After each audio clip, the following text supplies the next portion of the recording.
الحمد لله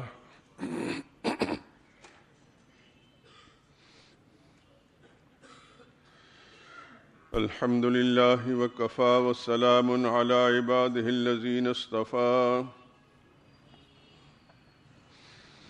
خصوصا على سيد الرسل وخاتم الأنبياء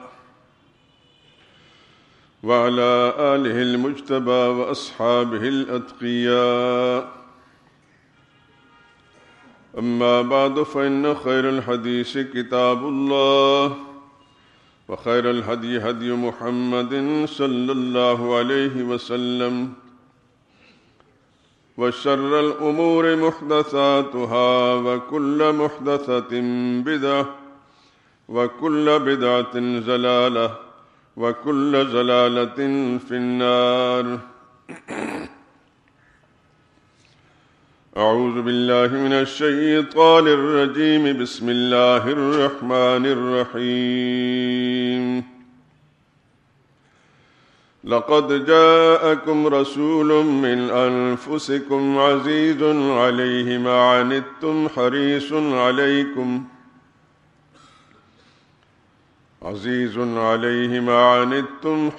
عليكم بالمؤمنين رؤوف رحيم. فإن تولوا فقل حسبي الله لا إله إلا هو عليه توكلت وهو رب العرش العظيم.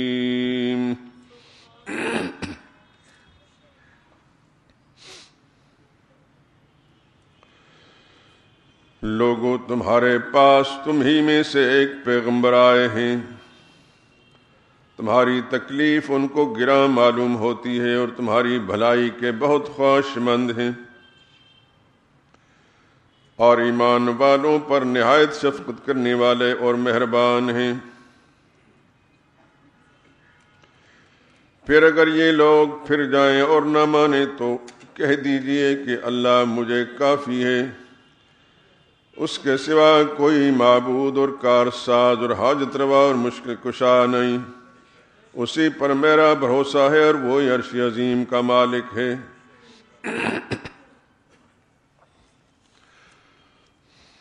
قال رسول اللہ صلی اللہ علیہ وسلم ان اللہ اصطفى من ولد ابراہیم اسماعیل واصطفى من ولد اسماعیل بنی کنانۃ واصطفى من بنی کنانۃ قریشا واصطفى من قریش من بنی ہاشم واصطفانی من بنی ہاشم او کما قال علیہ الصلاۃ والسلام.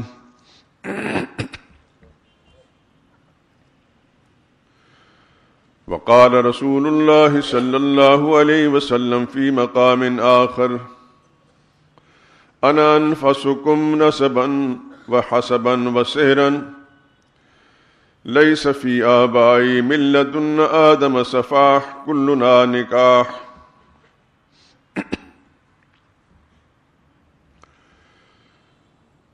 بزرگان محترم، برادران عزیز، اس وقت سورہ توبہ کی آخری دو آیتیں اور حدیث پاک مسلم شریف سے ایک روایت اور دوسری کتاب سے ایک روایت آپ حضرات کی خدمت میں پیش کی ہیں. جو مسلم شریف کی روایت ہے اس کا ترجمہ یہ ہے کہ اللہ تعالیٰ نے ابراہیم علیہ السلام کے اولاد میں سے حضرت اسماعیل علیہ السلام کو چن لیا، اور اسماعیل علیہ السلام کی اولاد میں سے بنو کنانہ کو، اور بنو کنانہ میں سے اللہ نے قریش کو چن لیا، اور قریش میں سے اللہ نے بنو ہاشم کو، اور بنو ہاشم میں سے اللہ نے مجھے منتخب فرمایا. اور جو دوسری روایت ہے، یہ جو آیت میں نے پڑھی ہے، لقد جاءکم رسول من انفسکم، کہ تم میں سے رسول، تمہارے پاس ایک رسول جو تم ہی میں سے ہیں، تمہارے پاس آئے ہیں. انفسکم کی ایک قرات انفاسکم، اسی پر رسول اللہ صلی اللہ علیہ وسلم فرمایا انا انفسکم نسبا وسحرا وحسبا، میں تم سب کے مقابلے میں زیادہ نفیس،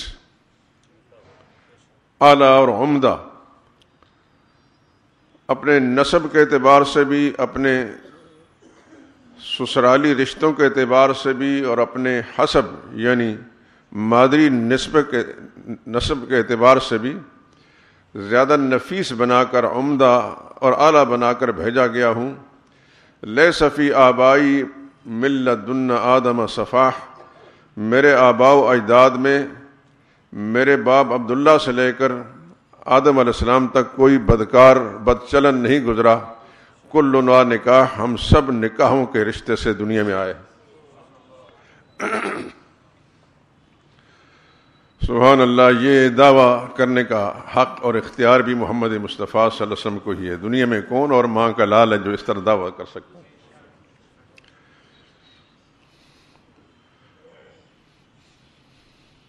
سیرت کتابوں میں آتا ہے کہ نبیوں کی بیویاں، انبیاء کرام علیہ السلام کی بیویاں کافرہ اور مشرکہ تو گزری ہیں، ما بغت امرأۃ نبی قط، لیکن کسی نبی کی بیوی بدکار اور بدچلن نہیں گزری۔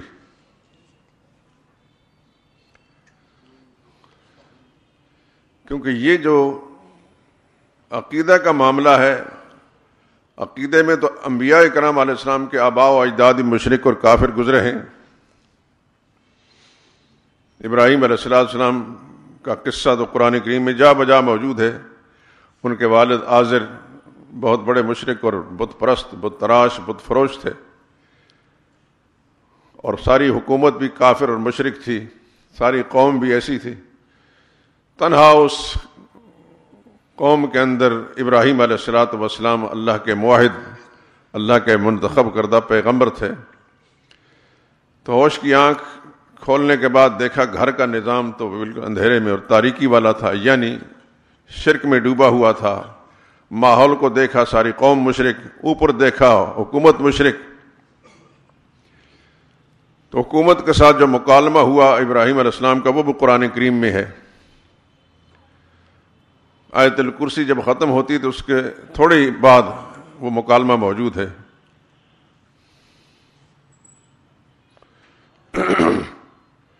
ابراہیم علیہ السلام نے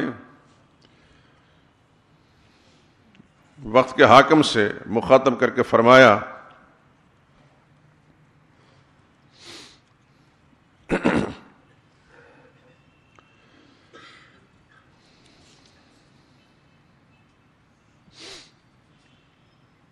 الم تر الی الذی حاج ابراہیم فی ربہ، دیکھتے نہیں ابراہیم علیہ السلام کے ساتھ جھگڑا کیا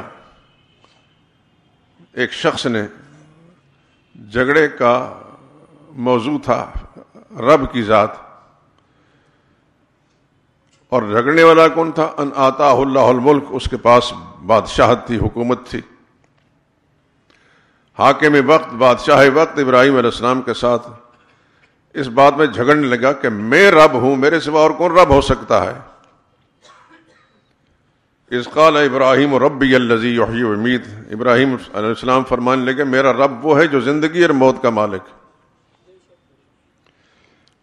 وہ بدفام کہنے لگا انا احیی و امیت، یہ تو کام میں بھی کر سکتا ہوں، میں بھی زندہ کر سکتا ہوں، موت دے سکتا ہوں۔ اس کی تفسیر میں مفسرین نے لکھا کہ دو آدمی کو بلایا، جس نے پھانسی چڑھنا تھا اس کو چھوڑ دیا، اور جو بے گناہ تھا اس کو موت کے گھاٹ اتار دیا۔ دیکھیے، جس نے زندہ رہنا تھا اس کو میں نے مار دیا، اور جس نے مرنا تھا میں نے زندہ کر دیا۔ دیکھیے، دماغ میں کفر اور شرک بھرا ہوا ہو تو اس کو یہ سمجھ میں نہیں آتی۔ موٹی عقل رکھنے والا بھی سمجھتا ہے آدمی، لیکن وہ حاکم ہونے کے باوجود چونکہ مشرک تھا، کافر تھا، اس واسطے اللہ نے اس کی مت مار دی تھی۔ ابراہیم علیہ السلام نے دلیل کا رخ بدلا، پہلی دلیل پر نہیں الجھے۔ ابراہیم علیہ السلام فرما ان اللہ یاتی بالشمس من المشرق فات بها من المغرب، میرا رب وہ ہے جو مشرق سے سورج کو نکالتا ہے اور مغرب کی طرف سے غروب کرتا ہے. تو اگر رب ہے تو مغرب کی طرف سے نکال کر دکھا.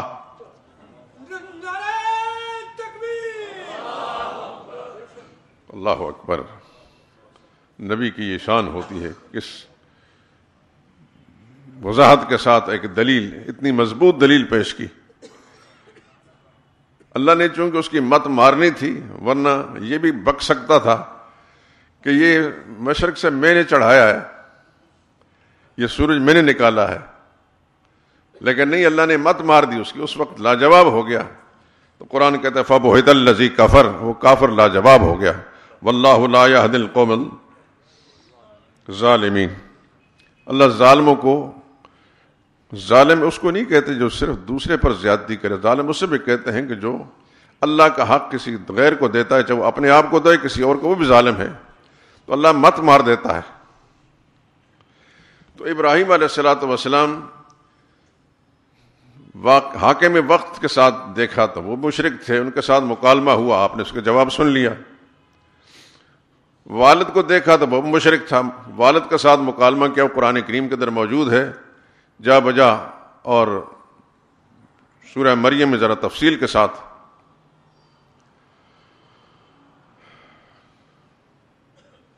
ابراہیم علیہ السلام نے والد سے فرمایا لِمَ تَعْبُدُ مَا لَا يَسْمَعُ، کیوں آپ پوچھتے ہیں ان کو جو سن نہیں سکتے، آپ کی پکاروں کو سن نہیں سکتے. آخر پوجنے کا، پکارنے کا مقصد یہ ہوتا ہے کہ چلو میری مرادیں پوری کرے، میری مشکل کو سمجھے، میرے حالات کو دیکھے. تو ابراہیم علیہ السلام نے وہی دلائل پیش کیے. مشرک آدمی عقیدہ ہے کہ میری پکاروں کو سنتا ہے، میری مشکل کو دیکھ رہا ہے. اللہ کے نبی نے فرمایا لِمَ تَعْبُدُ مَا لَا يَسْمَعُ، کہ ان کو پوج رہے جو سن نہیں سکتے. تم پکار کر مر جاؤ، تمہاری پکار کو نہیں سنیں گے. اور یہ بات اس زمانے کی نہیں، آج بھی ہے. آج بھی جو بھٹکے ہوئے لوگ قبروں والوں سے جا کر مانگتے ہیں اس خیال کے ساتھ کہ ان کو میرے آنے کا پتہ چل گیا، یہ بدترین جہالت میں مبتلا ہوتے ہیں. یوں سمجھے کہ ابلیس نے ان کے دل دماغ پر پہرا بٹھا رکھا ہوتا ہے، ان کو کوئی بات سمجھ میں نہیں آتی. اللہ کے سوا کوئی کسی کے پکاروں کو سننے والا نہیں. مردے نہیں سنتے، مردے ہیں. اللہ نے قرآن میں جا انک لا تسمع الموتى، آپ مردوں کو نہیں سنا سکتے. واضح آیت ہے قرآن میں. وما انت بمسمع من فی القبور، جو قبروں والے آپ ان کو نہیں سنا سکتے. اب جو قرآن کے ہوتے ہوئے کہتا ہے کہ مردے سنتے، اس کا مطلب قرآن کی مخالفت کر رہا ہے، کھلم کھلا اللہ کی بغاوت کر رہا ہے.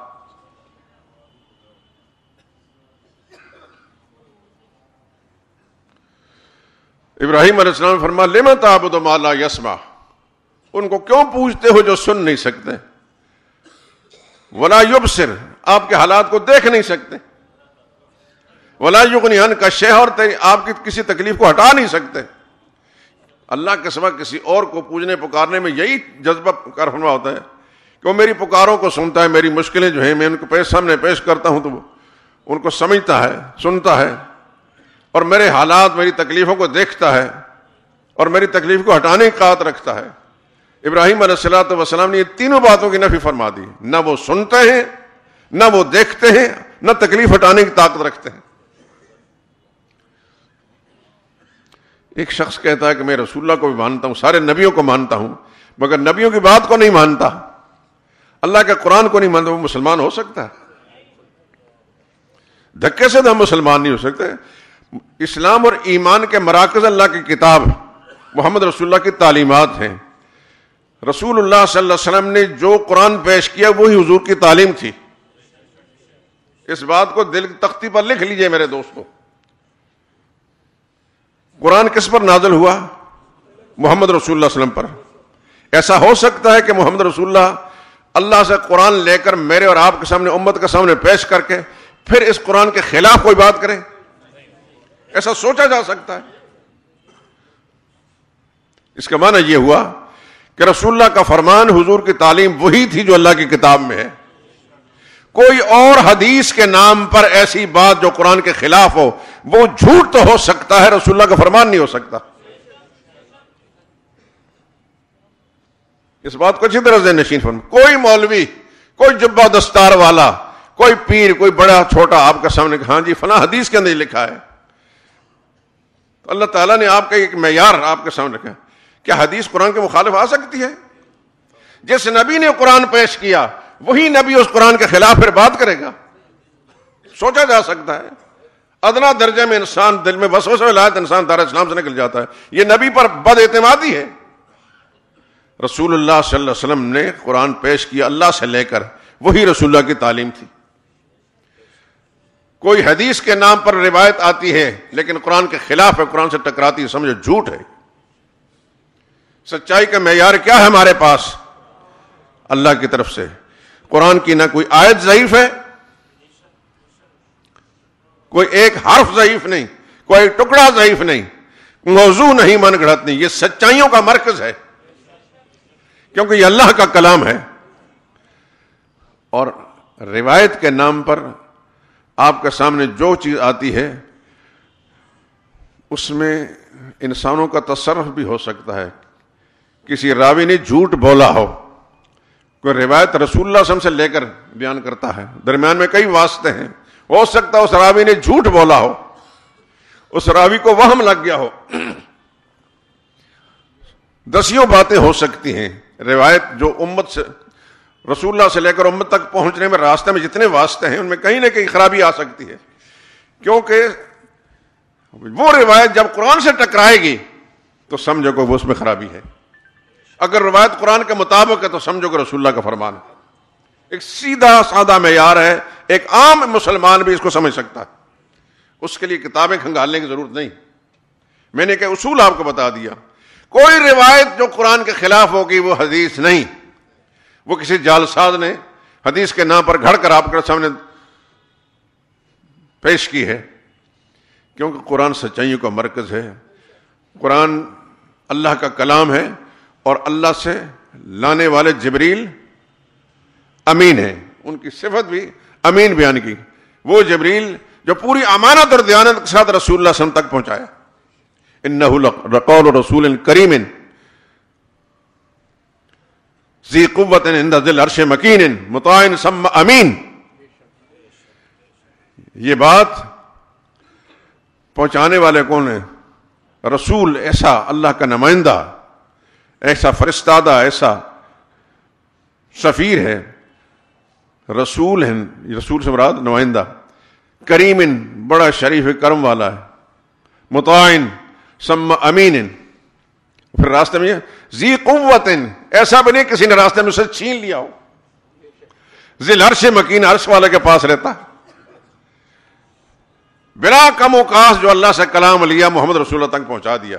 نہ راستے میں ان سے کوئی چھین سکتا ہے، نہ ان سے بددیانتی ہو سکتی ہے، کیونکہ اللہ نے ان کی صفت میں امین، بڑے امانت دار ہیں.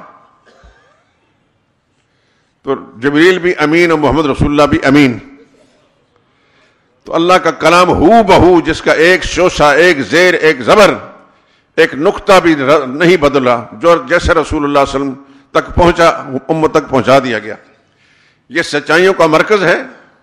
1500 سال سے بھی دنیا کفر نے بھی تسلیم کر لیا. ہر تجربے سے، ہر زاویے سے تجربہ کر کے مسلمانوں کے پاس جو کتاب ہے وہ سچی کتاب ہے.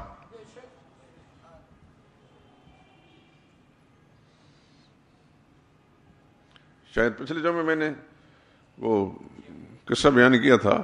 ہارون رشید نے، ایک یہودی بہت بڑا شاعر بھی تھا، بڑا ادیب بھی تھا، بڑا خطاط بھی تھا، اس پر محنت کی کہ یہ اگر مسلمان ہو جائے گا تو بڑا فائدہ ہوگا. کیونکہ مسلمان حاکم ہوتا ہی وہ ہے جو دین کا داعی اور مبلغ ہوتا ہے. یہ یاد رکھیے، جب تک اسلام بہتر شکل کے اندر دنیا میں موجود رہا تو مسلمانوں کے حاکم بھی دین کے سمجھ رکھنے والے تھے، دین کے داعی بھی تھے، دعوت دینے والے تھے، مبلغ تھے. لیکن جب مسلمانوں پر زوال آیا تو پھر زوال کا نمونہ پاکستان کی شکل میں دیکھ لیں. یہاں کے حکمران کو کچھ سوجھ بوجھ ہے کہ دین کی دعوت دینے کی؟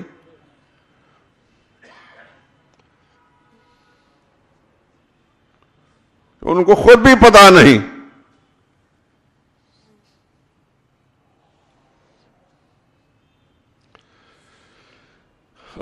اکبر.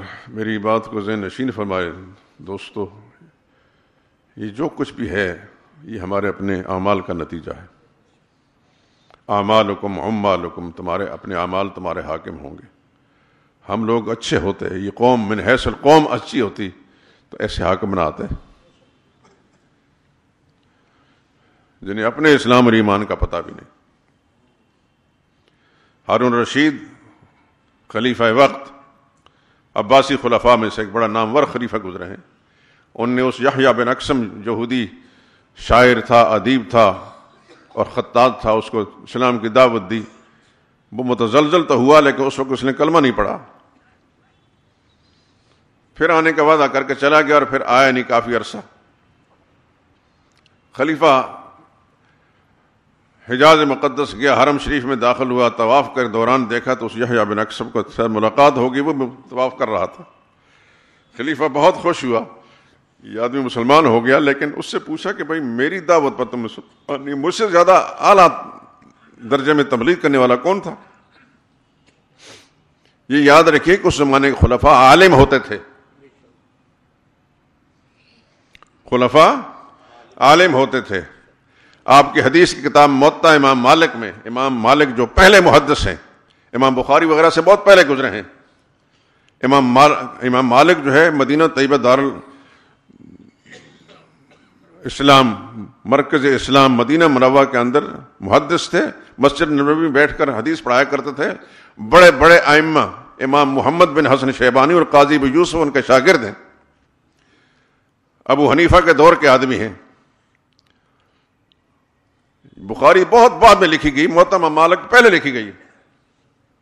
تو موطا امام مالک میں خلیفہ عبد الملک بن مروان کی روایتیں موجود ہیں. جانتے ہیں نا، نام تو سنا ہے. آپ عبد الملک بن مروان. آج کل ہمارے بعض مبلغ بھونکتے رہتے ہیں، منہ میں کتوں کی زبان ہوتی ہے اور بنو امیہ کے خلفاء کے خلاف بکتے رہتے ہیں. ذرا حدیث کی کتاب کھول کر دیکھیں. عبد الملک بن مروان نامور خلیفہ ہے، اموی خلفاء میں سے. وہ اتنا بڑا محدث تھا کہ اس سے امام مالک نے اپنی کتاب کے اندر روایتیں لی ہیں. میں ایک نشاندہی کر رہا ہوں آپ کو، تو یہ عام مولوی بیچارے، اللہ تعالیٰ ان کے حال پر رحم کرے، کتاب کی جلد بھی نہیں دیکھی ہوتی، بس ہیں مولوی. تو اس زمانے کے جو خلفاء تھے، وہ اموی خلفاء ہوں یا عباسی خلفاء ہوں، سب عالم تھے. قرآن کے عالم تھے، حدیث کے عالم ہوتے تھے، اس لیے وہ دین کی دعوت دیتے تھے. تو خلیفہ نے اس سے پوچھا کہ بھائی میری دعوت پر تم مسلمان نہیں ہوئے، کیا سبب بنا تمہارے اسلام کا؟ اس نے کہا جی میں نے ذاتی تجربہ کیا، میں نے بائبل پر تجربہ کیا اور قرآن پر تجربہ کیا. اس کی آیتیں آگے پیچھے کر کے اس کو پھیلا دیا تو پھیل گئی. خطاط ہوں، بہترین خطاطی کی. لوگوں نے میرے خط پر نظر رکھی ہے اور انہوں نے یہ نہیں دیکھا کہ آیتیں پہلے کون سی پیچھے کون سی ہیں. 2-3 مہینے گزرے، کسی طرف سے کوئی آواز نہیں اٹھی. میں نے قرآن کریم میں بھی ایسا کیا. اس کی آیتیں آگے پیچھے کر کے جب اس کو میں نے پھیلایا تو 3 دن نہیں گزرے تھے کہ ہر طرف سے آوازیں ہونے لگ گئیں. کھانا خراب ہو اس شخص کا جس نے قرآن کریم کو بدل ڈالا ہے. میں یہ تجربہ اس لیے کر رہا تھا کہ اسلام سچا دین ہے، تو میں نے تجربہ کر دیا کہ اسلام سچا دین ہے، اس میں رد بدل نہیں ہوئی. میں نے رد بدل کر کے دیکھا، لوگوں نے قبول نہیں کیا. یہ جیسے اللہ نے اتارا تھا، جیسے محمد مصطفیٰ صلی اللہ علیہ وسلم نازل ہوئے، ایسے امت تک پہنچا ہے. اس لیے میں اس سے متاثر ہو کر مسلمان ہوا ہوں. قرآن سچائیوں کا مرکز ہے، یہ میرا جملہ یاد رکھیں. سچائی کا مرکز قرآن ہے اور محمد رسول اللہ کی ذات ہے. رسول اللہ صلی اللہ علیہ وسلم سے جو احادیث کے نام پر ذخیرہ باہر نکلے گا، اس کو دیکھیں گے قرآن کا مطابق تو سر آنکھوں پر وہ صحیح حدیث ہے، لیکن قرآن کے خلاف ہے، ٹکراتی ہے، سمجھو کہ صحیح حدیث نہیں. کسی جھوٹے نے، کسی جالساز نے، کسی کذاب نے اپنا منفی مقصد حاصل کرنے کے لیے رسول اللہ کی طرف منسوب کر دی ہے. کیونکہ ایسا نہیں ہو سکتا کہ رسول اللہ قرآن پیش کریں اور بعد میں قرآن کے خلاف کوئی بات بھی کریں.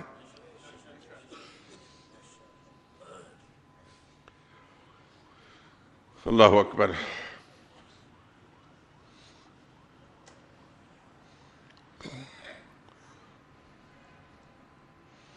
عرض کر رہا تھا کہ حدیث کتاب میں آتا ہے کسی نبی کی بیوی نے بدکاری نہیں کی. نبی کی بیوی نے بدکاری نہیں کی. کافرہ تو گزری ہیں، جیسے نوح علیہ السلام کی، لوط علیہ السلام کی بیوی کا تذکرہ قرآن میں آتا ہے، لیکن ان کا کافرہ ہونا تعجب خیز اس لیے کہ انبیاء اکرام کے آباء و اجداد کے اندر بھی ایسے لوگ گزرے ہیں.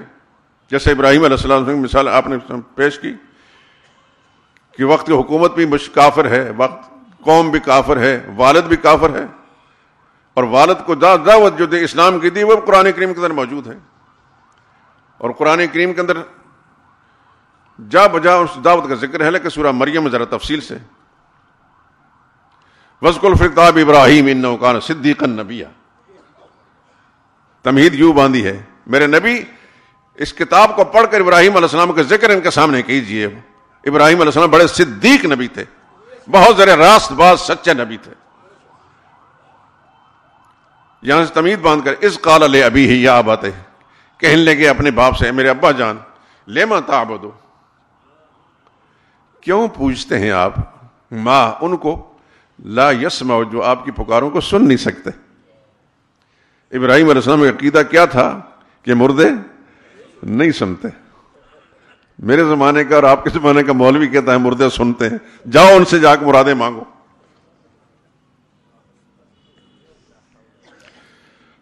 اللہ اکبر. محمد مصطفیٰ صلی اللہ علیہ وسلم جو قرآن نازل ہوا اس میں اللہ نے فرمایا انک لا تسمع الموتى، آپ مردوں کو نہیں سنا سکتے. وما انت بمسمع من فی القبور، آپ قبر والوں کو نہیں سنا سکتے. ابراہیم علیہ السلام اپنے والد سے کہتے ہیں لما تعبد ما لا يسمع، اس کو کیوں پوچھتے ہیں جو آپ کے پکاروں کو نہیں سن سکتے. ولا یبصر، آپ کے حالات کو دیکھ نہیں سکتے. ولا یغنی عنک شیء، اور آپ کی تکلیفیں بھی ہٹا نہیں سکتے. غیر اللہ کا پوجنے پکارنے والے کے یہی تین مقصد ہوتے ہیں، میری پکار کو سن لے، میری فریاد کو سن لے، میرے حالات کو دیکھ لے، میری مشکل کو دور کر دے. نبی نے فرمایا نہ وہ سن سکتے ہیں، نہ دیکھ سکتے ہیں، نہ مشکل کشائی کر سکتے ہیں. ہر وقت، ہر آن، ہر زمان، ہر مکان، دور اور نزدیک سے ہر ایک کی پکاروں کو سننے والی ذات صرف اللہ کی ہے. اور دور اور نزدیک سے ہر ایک کے حالات کو دیکھنے والا بھی اللہ ہی ہے. اور ہر ایک کی حاجت روائی، مشکل کشائی کرنے والا بھی صرف اللہ ہی ہے.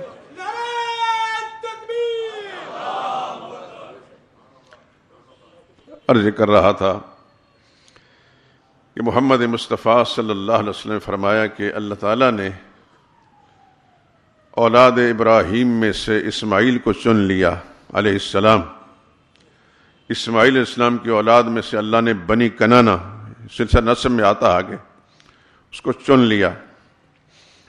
اور بنو کنانہ میں سے اللہ نے قریش کو چن لیا، اور قریش میں سے اللہ نے بنو ہاشم کو چن لیا، اور بنو ہاشم میں سے اللہ نے مجھے منتخب فرمایا صلی اللہ علیہ وسلم. اور جو دوسری روایت میں نے پڑھی، انا انفسکم نسبا، او دنیا کے لوگوں، مجھے اللہ نے سب سے زیادہ نفیس بنا کر بھیجا ہے. سبحان اللہ. نسب کے اعتبار سے بھی، نسب سمجھتے ہیں آپ، میں نے تشریح کی تھی آپ کے سامنے. کتابوں میں تو آپ حسب و نسب پڑھتے ہیں، لیکن میرا خیال وضاحت کسی کتاب سے ملی نہیں ہوگی، میں نے اللہ کی توفیق سے وضاحت کر دی. نسب اس سلسلے کو کہتے ہیں جو باپ کی طرف سے چلے، اور حسب اس سلسلے کو کہتے ہیں جو ماں کی طرف سے چلے. اس لیے یہ دونوں لفظ آگے پیچھے، حسب و نسب. اور سحرن کا لفظ بھی آیا کہ مجھے صرف ماں باپ کی طرف سے یہ نفیس نہیں بنایا گیا، بلکہ مجھے سسرالی رشتوں سے بھی نفیس بنایا گیا. میرا سسرالی رشتے بھی بڑے اعلیٰ ہیں.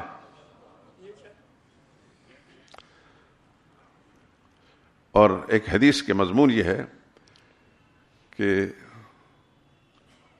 اللہ تعالیٰ نے نبی کی زوجیت کے لیے بھی خواتین کا انتخاب فرمایا ہوتا ہے، اور نبی کی بیٹیوں کے رشتوں کے لیے بھی انتخاب فرمایا ہوتا ہے.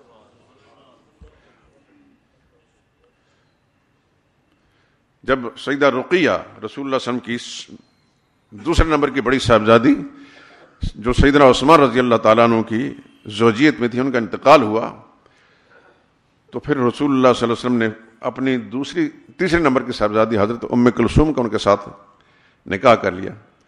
تو پھر ما زوجت عثمان الا بوحی من السماء، میں نے اپنی تیسری بیٹی عثمان کو جو دیے وہ آسمانی وحی کے ذریعے سے دیے.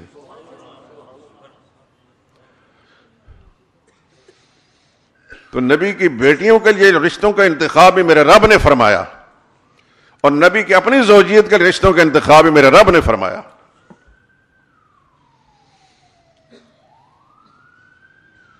اور جتنی ازواج مطہرات علم الہی میں اللہ کے نبی کے لیے تھیں، ان کو منتخب کرنے کے بعد سورہ احزاب میں آتا لا یحل لک النساء من بعد، میرے نبی اس کے بعد اب اور کسی عورت کے ساتھ رشتہ کرنا آپ کے لیے جائز نہیں، اور نہ ان بیویوں میں سے آپ کسی کو بدل سکتے ہیں. سبحان اللہ.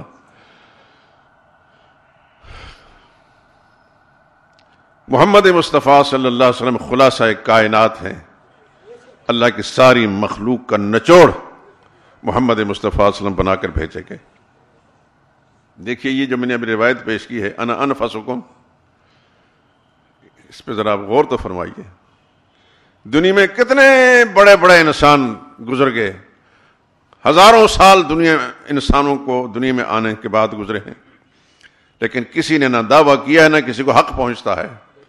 وہ دعویٰ بھی ہے محمد مصطفیٰ صلی اللہ علیہ وسلم نے، اور اس انسان نے کی جس کو اللہ تعالیٰ نے پوری انسانیت کا نچوڑ بنا کر بھیجا تھا.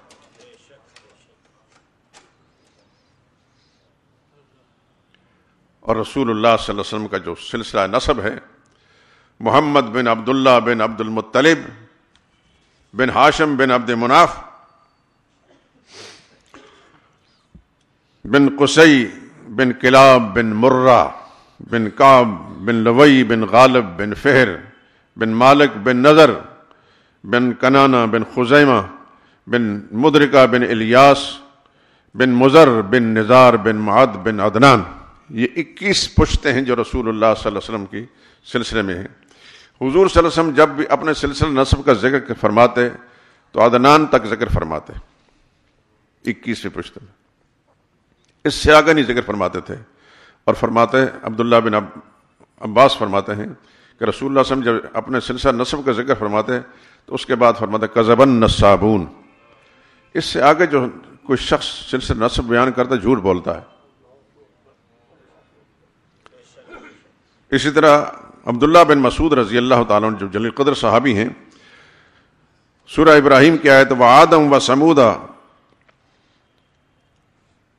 والذین من بعدہم لا یعلمہم الا اللہ، اور عاد اور سمود اور اس کے بعد جو دنیا میں انسان آئے ان کی پوری تفسیر اللہ ہی جانتا، اللہ کے سوا کوئی نہیں جانتا. یہ بیان کرنے کے بعد فرمایا تھا رسول اللہ نے فرمایا کہ اس کے بعد جو شخص بیان کرتا ہے کذبا، جھوٹ بولتا ہے. ہمارے زمانے میں بعض کوئی لسان قسم کے خطیب جو ہیں وہ حضور صلی اللہ علیہ وسلم سے لے کر وہ آدم علیہ السلام تک سلسلہ سے بیان کر کے لوگوں پر اتراتے ہیں، فخر جتلاتے ہیں، دیکھیے ہمیں اتنا کچھ پتا ہے. یہ سب کچھ کتابوں میں لکھا ہے. تاریخ کی جتنی پرانی قدیم کتابیں اس میں سارا کچھ لکھا ہے آدم علیہ السلام سے لے کر، لیکن پھر اس میں کئی روایتیں، کسی نے کہا یہ ہے، اس کا باب یہ ہے، کسی نے کہا اس کا باب یہ ہے، اس کے باب کا یہ نام ہے، اس کے باب کا یہ نام ہے. عدنان سے لے کر حضرت اسماعیل علیہ السلام تک کسی نے 30 پشتیں بیان کی، کسی نے 40. حتمی فیصلہ کوئی بھی نہیں. اسی لیے رسول اللہ صلی اللہ علیہ وسلم عدنان سے اوپر نہیں بیان فرماتے تھے. اور جو قرآن کی آیت لا یعلمہم الا اللہ، اللہ کے سوا ان کو کوئی نہیں جانتا، اور جو بیان کرتا ہے وہ جھوٹ بولتا ہے، صرف خود نمائی ہے، اس کے سوا کوئی نہیں. امام مالک رحمۃ اللہ تعالی علیہ سے کسی نے پوچھا کہ عدنان سے اوپر سلسلہ سے بیان کرنا؟ نہیں. آدم علیہ السلام تک بیان کرنے کہنے لگا بالکل غلط. کہنے لگا کہ اسماعیل علیہ السلام تک، پھر میں یخبر بھی، اسماعیل علیہ السلام تک سلسلہ نسب کا تفصیل، اس کے حالات کس نے بیان کیے؟ تو خود رسول اللہ صلی اللہ علیہ وسلم بھی عدنان سے اوپر بیان نہیں کرتے تھے. عبداللہ ابن عباس نے بیان فرمایا، حضرت عبداللہ ابن مسعود کا بیان بھی ہے، اور امام مالک جیسا بہت بڑا محدث اور فقیہ، مدینہ طیبہ کا امام، بڑے بڑے فقہاء کے استاد، بڑے واضح طور پر انہوں نے انکار کیا کہ عدنان سے اوپر کے جو صلہ سے نسب ہے سب جھوٹ ہے۔ اس وقت آپ کو کتابوں میں نظر آئے گا، بعض خطیبوں کی بیانات بھی آپ سنیں گے۔ آج کل ایک بڑا لسان قسم کا آدمی ہے، میڈیا میں بڑا اس کا چرچا تذکرہ ہوتا ہے، حکمرانوں سے ملنا جلنا اٹھنا بیٹھنا بہت زیادہ رکھتا ہے۔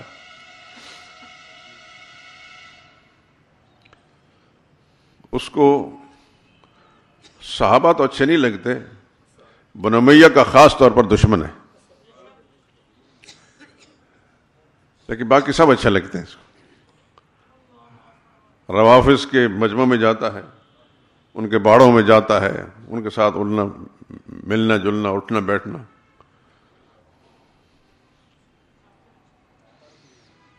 یاد ہوگا کہ پچھلے دنوں میں میڈیا پر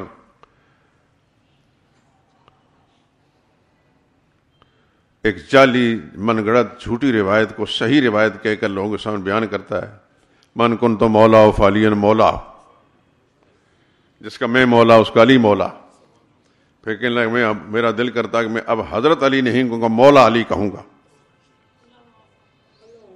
اور سننے والے حیران ہو کر دیکھنے لگے کل تک یہ کچھ اور تھا، آج کچھ اور۔ کہنے لگا میں آپ کے چہرے پر حیرانگی دیکھ رہا ہوں، لیکن یہ حیرانگی غلط ہے، میں ٹھیک کہہ رہا ہوں۔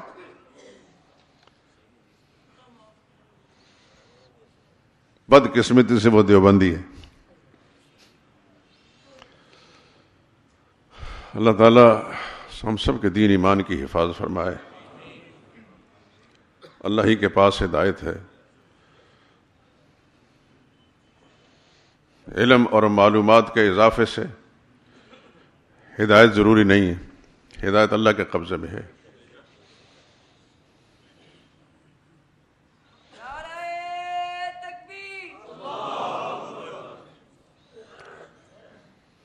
کسی کے زندہ باد کے نعرے زیادہ لگانے والے ہوں، کسی بیان سننے والے لوگ زیادہ ہو جائیں تو یہ معیار نہیں ہے۔ دوستو ایک بات یاد رکھنا، معیار سچائی کا اللہ کی کتاب ہے اور محمد مصطفیٰ صلی اللہ علیہ وسلم کی سچی تعلیمات ہیں، اور قرآن کریم سے رسول اللہ صلی اللہ علیہ وسلم کے صحابہ معیار حق ہیں، سچائی پرکھنے کے معیار ہیں، وہ کسوٹی ہیں۔ اس لیے کہ اللہ نے اس قرآن میں جو سچائیوں کا مرکز ہے، اولئک ھم الراشدون، میرے نبی کے ساتھی سب کے سب ہدایت یافتہ ہیں۔ اولئک ھم المتقون، وہ سب کے سب متقی ہیں۔ اولئک ھم المفلحون، وہ سب کے سب کامیاب ہیں۔ اولئک ھم المؤمنون حقا، یہ سب پکے ایمان والے ہیں۔ تو صحابہ میں کیڑے نکالنے والا اور کہے میں دیوبندی ہوں، لعنت ہے ایسے دیوبندی پر۔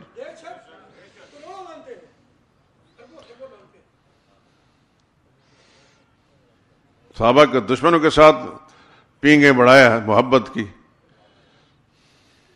اور اس کو وہ لوگ جنہوں نے بڑی قربانیاں دے کر خدا کے دین کو قائم رکھا، ان کے اندر خامیاں تلاش کرے، عیب تلاش کرے، اس سے بڑا بدبخت انسان کوئی بھی نہیں۔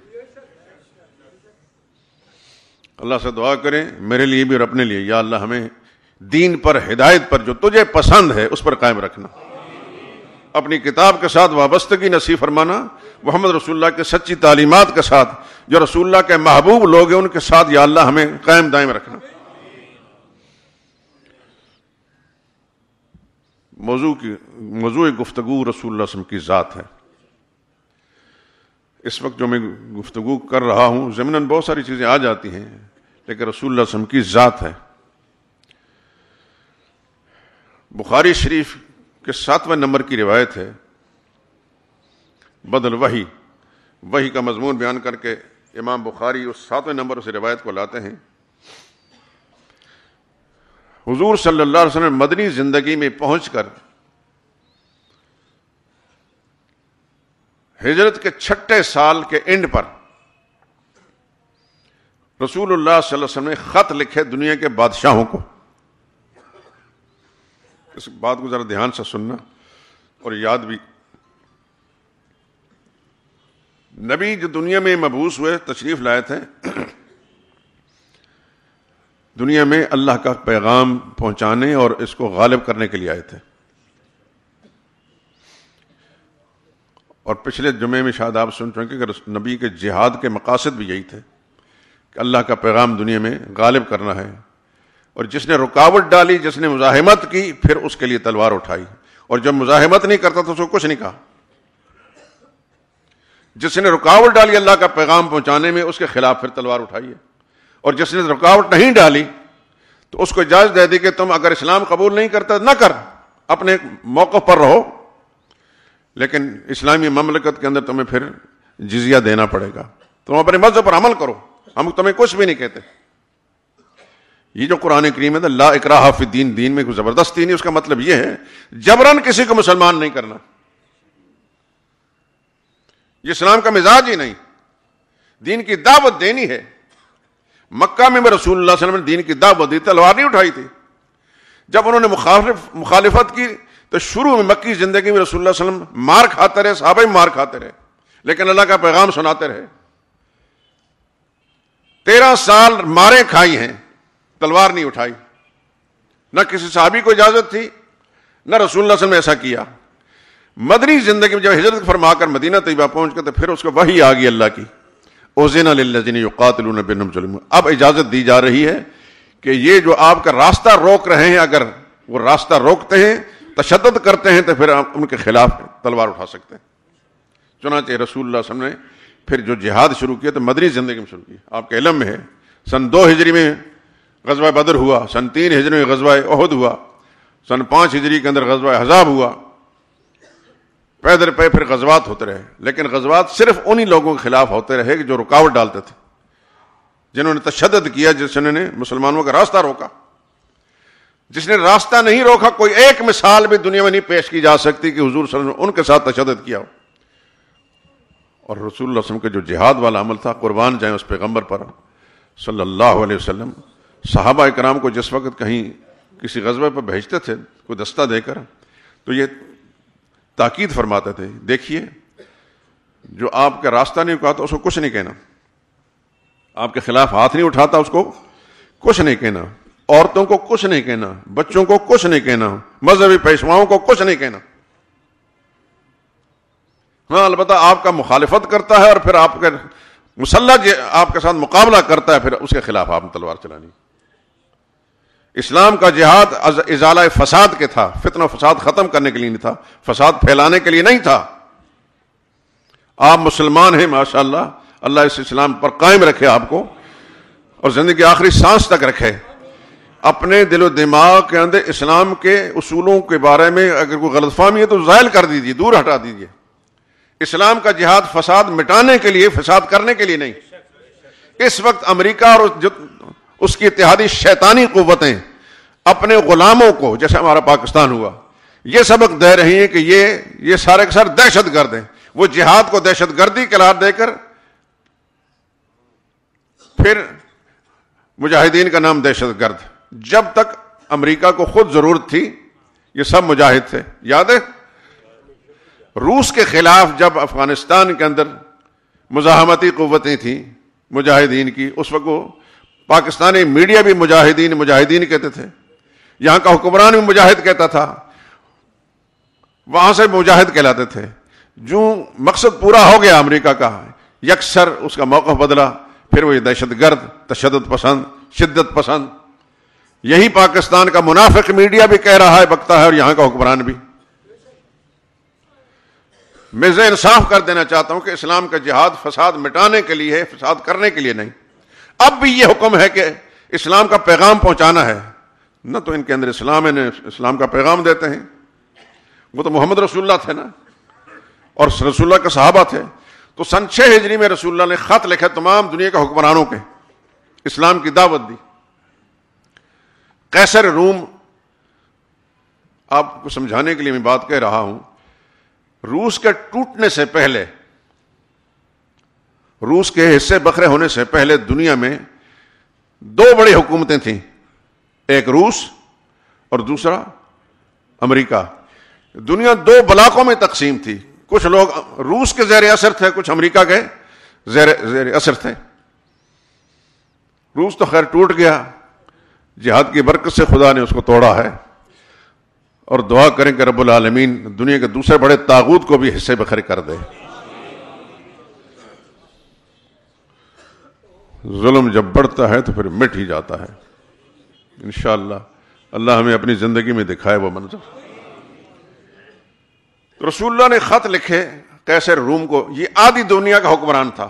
اس وقت دو دنیا کے بڑے حکمران تھے، ایک روم اور دوسرے فارس والے۔ انہوں نے دنیا دو حصوں میں کوئی بانٹ رکھی تھی۔ تو روم کے قیصر، اس کا جو حکمران تھا ہرقل، جس کو قیصر بھی کہتے ہیں، بخاری شریف میں اس کا نام ہرقل آیا ہے۔ ہرقل کا نام رسول اللہ نے خط لکھا، اور خط کے الفاظ میں آپ کو سنا دیتا ہوں۔ من محمد عبد اللہ ورسولہ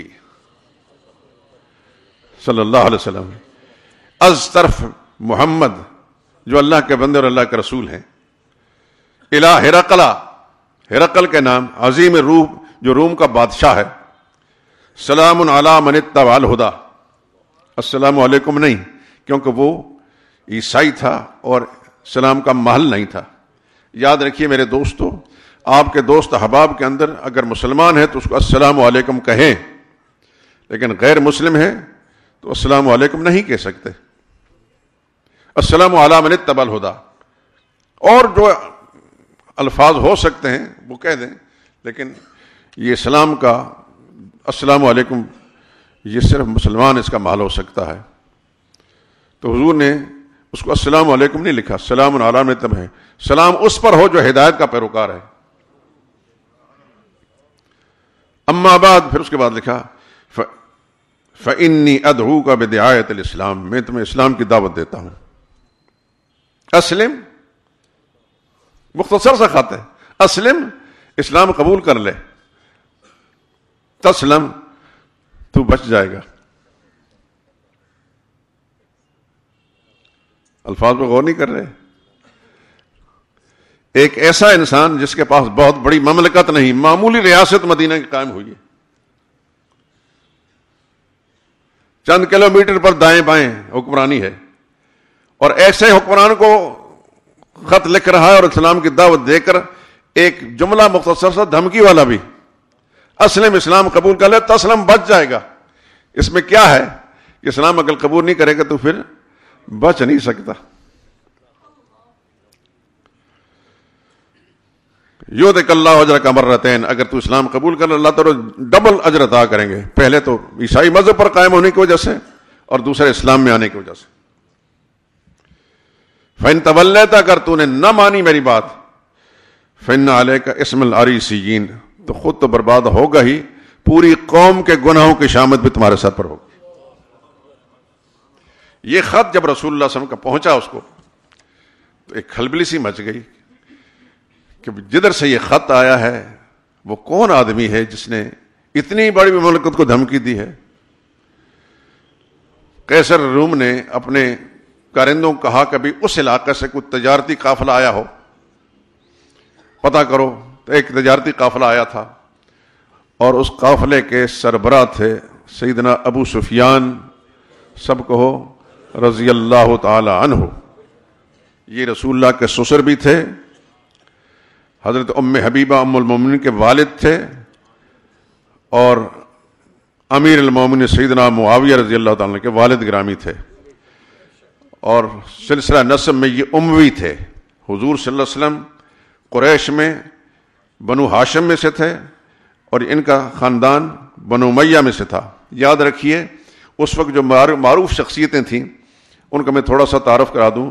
ابو بکر صدیق بنو تیم میں سے تھے، ابو بکر صدیق ان کا قبیلہ بنو تیم کا تھا، فاروق اعظم کا قبیلہ بنو عدی کا تھا، حضرت عثمان کا قبیلہ بنو امیہ میں سے تھا، یہ بھی بنو امیہ میں سے تھے۔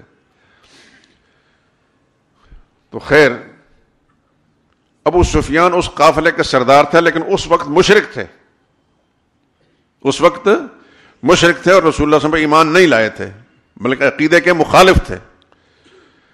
وہ قافلے کو جو بلایا، پتہ چلا ہو کہ بھائی قافلے کا سردار کون ہے، کہنے لگا یہ ایک شخص ہے، اس کا نام ابو سفیان۔ چنانچہ ابو سفیان کو ہرقل روم نے اپنے پاس بٹھایا اور قافلے کے دوسرے لوگوں کو پیچھے بٹھا دیا اور ان کو یہ ہدایت دی کہ ان سے کچھ سوالات پوچھے جائیں گے، اگر یہ غلط بیانی کریں تو تم تردید کر دینا۔ ابو سفیان سے جو سوال پوچھا گیا، میں اس کے کچھ مختصر سے اجزاء سناتا ہوں۔ سب سے پہلا سوال یہ پوچھا، کیف نسبہ فیکم، تم یہ بتاؤ تمہارے علاقے میں کسی شخص نے دعویٰ کیا کہ میں نبی ہوں؟ ہاں جی دعویٰ کیا ہے۔ یہ بتاؤ کہ اس کا سلسلہ نسب کیسا ہے؟ ابو سفیان قلت هو فینا ذو نسب، مخالف ہے، عقیدے کا مخالف ہے، لیکن صاف کہا کہ وہ بڑے اونچے نسب والا انسان ہے۔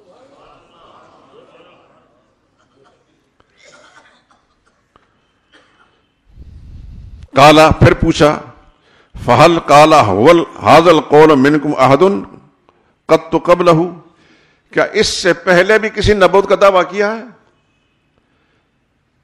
قلت لا، میں نے کہا نہیں، اس سے پہلے کسی نبوت کا دعویٰ نہیں کیا۔ قال فہل کان من آبائی من ملکن، یہ بتاؤ کہ اس کے خاندان میں پیچھے سے کوئی بادشاہ گزرا ہے؟ قلت لا، میں نے کہا نہیں، بادشاہ کوئی نہیں گزرا۔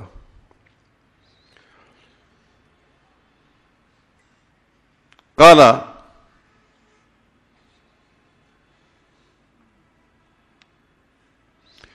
اس پر ایمان لانے والے زیادہ تر امیر لوگ ہیں یا غریب لوگ ہیں؟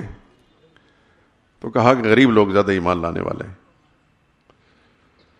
پھر پوچھا ایریدون ام ینقصون، اس پر ایمان لانے والے بڑھ رہے ہیں یا گھٹتے جا رہے ہیں؟ کہنے لگے بڑھ رہے ہیں۔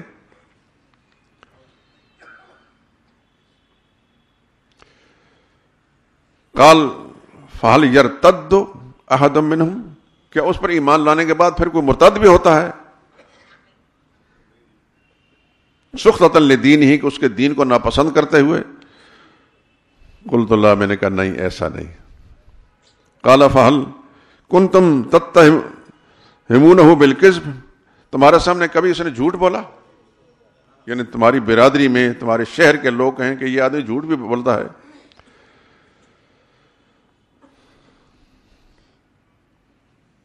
قلت اللہ، میں نے کہا نہ، جھوٹ کبھی نہیں بولا ایسا۔ میرے دوستو، یہ دیکھیے ایک ایسا آدمی جو اپنی قوم کا لیڈر ہے اور مخالفت کے اوپر یعنی سرے پر ہے، لیکن ایک دوسرے ملک کا ایک حکمران اس سے پوچھ رہا ہے، اپنی بستی میں بھی نہیں کہ تو تردید کر سکے۔ اس کو یہ پتا بھی نہیں کہ میری تردید کرے گا، کوئی تائید کرے گا، کیونکہ وہ دوسرے آدمی کو چھپا کر بٹھا ہوا تھا، لیکن کس قدر دیانت کے ساتھ وہ کہتا ہے کہ نہیں، جھوٹ نہیں بولا اس نے۔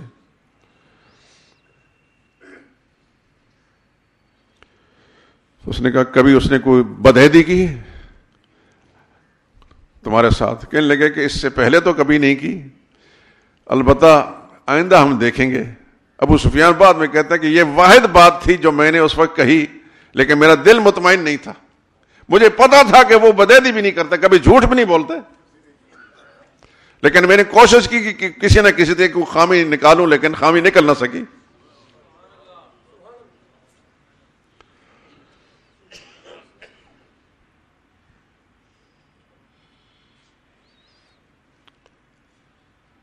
پھر اس نے پوچھا فہل قاتلتموہ، تمہارا کبھی اس کے ساتھ لڑائی ہوئی؟ کہنے لگا ہاں ہوتی ہے۔ تو پھر کیا ہوتا ہے؟ کہنے لگے کبھی ہم جیت جاتے ہیں، کبھی وہ جیت جاتے ہیں۔ آخری سوال وماذا یامرکم، وہ مدعی نبوت تم سے کیا مطالبہ کرتے، تمہیں کیا کہتے ہیں، تم کیا کرو؟ قلت، میں نے کہا یقول اعبدوا اللہ وحدہ، وہ ہم سے ہی مطالبہ صرف اللہ ہی کی بندگی کرو، ولا تشرکوا بہ شیئا، اللہ کے سوا کسی کو شریک نہ بناؤ، واترکوا ما یقول آباؤکم، اور تمہارے باپ دادا جو مشرکانہ کام کرتے تھے اس کو چھوڑ دو، وَيَأْمُرُنَا بِالصَّلَاةِ، ہمیں نماز کی تاکید کرتے ہیں، سچائی کی تاکید کرتے ہیں، پاک دامنی کی تاکید کرتے ہیں، صلہ رحمی کی تاکید کرتے ہیں۔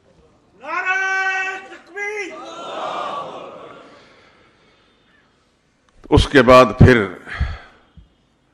قریش کہنے لگا کہ جو وہ قیصر روم کہنے لگا کہ جو باتیں تم نے کی ہیں اگر یہ بات سچی ہے تو سن لو، وہ شخص جو نبوت کا دعوے دار ہے محمد صلی اللہ علیہ وسلم، وہ وقت آنے والا ہے کہ میرے قدم جہاں ہیں اس جگہ کو وہ مالک ہوا ہوگا۔ یہ جتنے سوال بھی پوچھے، وہ پڑھا لکھا انسان تھا، ہمارے حکمرانوں کی طرح جاہل نہیں تھا، اس کو پتا تھا کہ سچے نبی کیسے ہوتے ہیں، ایک ایک سوال کے پیچھے اس کو پتا تھا کہ یہ سچے نبی کی علامت ہے۔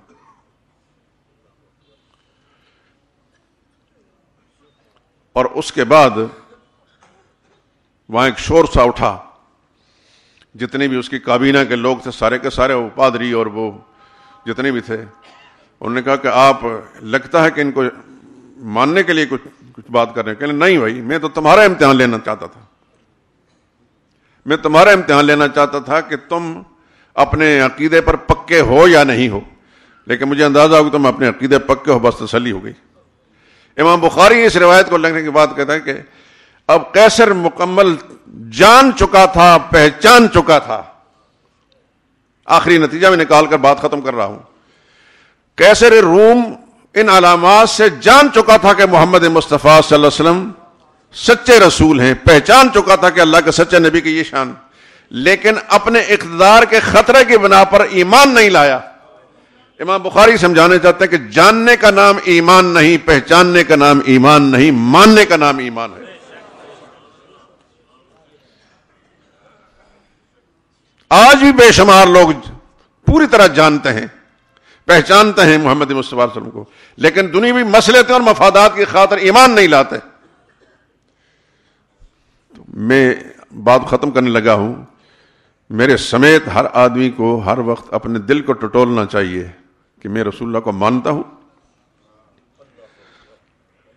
دلائل اور شواہد کی بنا پر پہچانتا تو ہوں کہ سچا نبی ایسا ہی ہوتا ہے، لیکن میں مانتا بھی ہوں۔ ماننے کی علامت یہ ہے کہ میرا کردار، میرا رویہ، میری روزمرہ کی زندگی، میرا شب و روز، میرا اٹھنا بیٹھنا، کھانا پینا، چلنا پھرنا، میرا کاروبار، میرے معاملات رسول اللہ کی تعلیم کے مطابق ہیں تو پھر یہ ماننا ہے۔ اس نے مان لیا، ایمان لے آیا۔ اگر وہ کلمہ پڑھتا ہے لیکن رسول اللہ صلی اللہ علیہ وسلم کے طریقے کے مطابق کوئی کام نہیں کرتا تو پھر اپنے حالات پر نظر ثانی کرے کہ اس کا ایمان نہیں ہے۔ اللہ کے سامنے ہم جائیں گے تو ایمان کے بارے میں ہم جھوٹ بول نہیں سکیں گے، ہم جھوٹ نہیں بول سکیں گے، کیونکہ ایک تو یہ ہے کہ ہمارے اعضاء و جوارح یہ اللہ کے سرکاری گواہ ہیں۔ ہمارے ہاتھ بولیں گے، ہمارے پاؤں بولیں گے، ہماری کھال بولے گی، ہمارے بال بولیں گے، شاہد علیہم سمعہم کی کان بولیں گے، وابصارہم آنکھیں بولیں گی، وجلودہم کھال بولیں گی۔ الیوم نختم علی افواہہم، اگر تم جھوٹ بولے گے یہاں پیرا لگا دیا جائے گا، وتکلمنا ایدیہم، ہمارے ساتھ تمہارے ہاتھ باتیں کریں گے، وتشہد ارجلہم، تمہارے ہاتھ پیر گواہیاں دیں گے۔ یہ سرکاری گواہ ہمارے وجود کے اندر رب العالمین کی۔ میرے دوستو، میری گزارشات کا مقصد یہ ہے کہ ہر وقت ہر مسلمان اپنے آپ کو ٹٹولے۔ میں اس وقت جو کام کر رہا ہوں یہ اس کلمے کے تقاضے پورے کر رہا ہے؟ اس کام کرنے کے ساتھ کلمے کے تقاضے پورے ہو رہے ہیں یا کلمے تقاضے ٹوٹ رہے ہیں؟ میرے دوستو، جس وقت ہمیں یہ بات سمجھ میں آئی اور اس کے مطابق ہم نے کام کرنا شروع کر دیا تو پھر میرا رب اپنی مہربانیوں کے ساتھ ہمیں اچھے حاکم بھی دے گا۔ دنیا میں آج تک ایسا نہیں ہوا کہ اچھے لوگوں پر برے حاکم آئے ہوں۔ آج ہر آدمی رو رہا ہے، آپ جانتے ہیں، مجھ سے زیادہ جانتے ہیں کیا کیا پریشانیاں ہیں۔ 2-3 مہینے گزرے ہیں تو ساری قوم جو ایک عجیب اضطراب کی کیفیت کے اندر کر کچھ نہیں سکتی۔ اس کا بنیادی سبب میرے دوستو ہمارے اندر کی خامیاں۔ ہم اگر اپنے رب کے ساتھ معاملات ٹھیک رکھتے ہوتے تو خدا بندے کو ہمارے لیے بہتر حاکموں کا انتخاب فرماتے۔ اس واسطے ہر وقت توبہ کرنے کی ضرورت بھی ہے، ہر وقت توبہ کرنے کی ضرورت ہے، اور اپنے معاملات اور اپنے حالات کو درست رکھنے کی ضرورت ہے، اور اللہ تعالیٰ سے یہ مانگے یا اللہ ہمارے لیے حالات بہتر فرما دے، ہمیں بہتر حاکم نصیب فرما۔ سبحانک اللہم و بحمدک، اشہد ان لا الہ الا انت۔ یہ ایک کتاب ہے جی، پہلے زمانے میں کسی عالم نے لکھی ہے موضوعات کے نام پر، یعنی من گھڑت خود ساختہ قسم کی حدیثیں جو لوگوں نے دنیا میں چلا رکھی ہیں، تو وہ عربی زبان میں تھی، تو ہمارے ایک دوست عالم ہیں، انہوں نے اس اردو ترجمہ لکھ دیا، اور بڑی عمدہ کتاب ہے، یہ آپ کو باہر سے مل جائے گی، بڑے مناسب ریٹ ہوں گے۔ ایک سوال پوچھا، فجر کی جماعت کھڑی ہو تو سنتیں پڑھنی چاہیے یا نہیں؟ فرضوں میں شامل ہو جائے، سنت نہیں پڑھنی، سورج نکلنے کے بعد سنتیں پڑھے۔